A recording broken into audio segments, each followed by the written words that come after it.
When an outpatient arrives for their ECT treatment, they will arrive at the same day center where they will check in. Almost always we do it early in the morning, and so patients will show up to the hospital around 7:30 in the morning. I go into the preparation room and change into my hospital gown. A nurse takes vital signs and an IV is placed on the patient's arm. The anesthesiologist will use this to administer medications during the procedure. I wait for a little while in the preparation room, and then a nurse comes and wheels me into the post-anesthesia care unit, which is right outside the treatment room. I wait very briefly and then am taken into the treatment room. We use a medication to gently relax the muscles in the body so that you don't get that physical movement.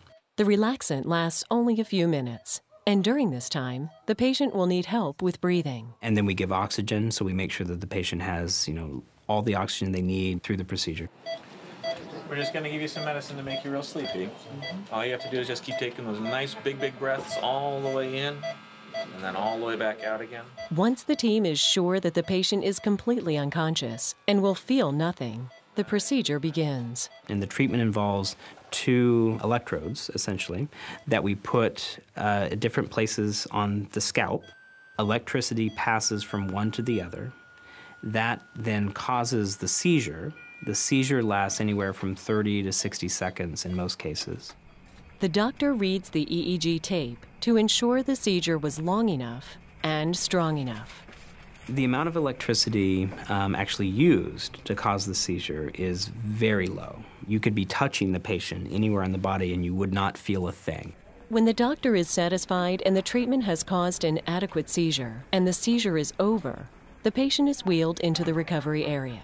About a minute or so later, the patient's breathing on their own. 10 to 15 minutes later, they're awake, typically oriented, and then in another 30 to 60 minutes, they are able to leave the hospital. Often, people are groggy and confused from the treatment and the anesthesia. So those who are going home the same day need to arrange for someone to drive them. These effects will wear off quickly. After my treatment, I feel as though, the heaviness has been lifted. A patient usually needs to have 4 or 5 treatments before they start feeling better.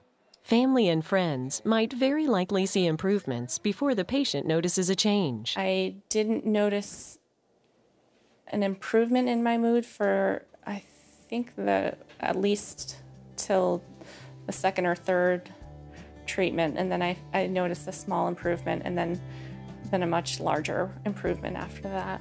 But for Dr. Richard Nordgren, he noticed a difference after his first treatment. Really did make a big difference. It sort of snapped me out of my symptoms. ECT does not necessarily cure mental illness once and for all. A new episode of depression may come along and require separate treatment with therapy, antidepressants, or ECT. Knowing that this works very quickly for me and completely, that it's just a great treatment option. ECT has one important side effect that patients and families should consider carefully. Some patients will have short-term memory loss around the time of ECT, so have a hard time remembering things that happen, say, between treatments.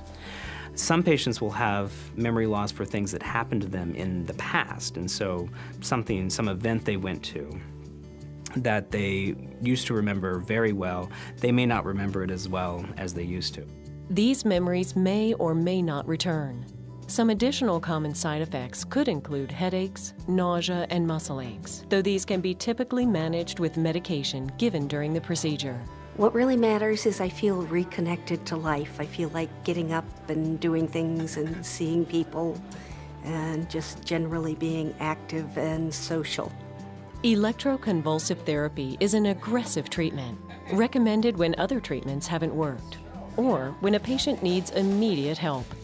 ECT has brought relief to hundreds of thousands of people, and it saves lives, preventing suicide and self-neglect. Improvements in anesthesia, muscle relaxants, and state-of-the-art equipment have made it a safe procedure and have reduced the degree of memory loss.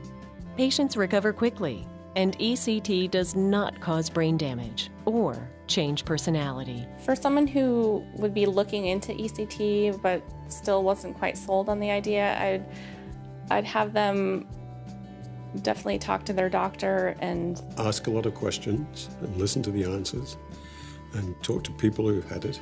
With ECT, you often see 100% improvement, and that's extremely gratifying to sort of be able to get somebody from very dysfunctional, not able to work, hardly able to get out of bed, to back to, I want to go back to school, I want to go back to work, I feel fine.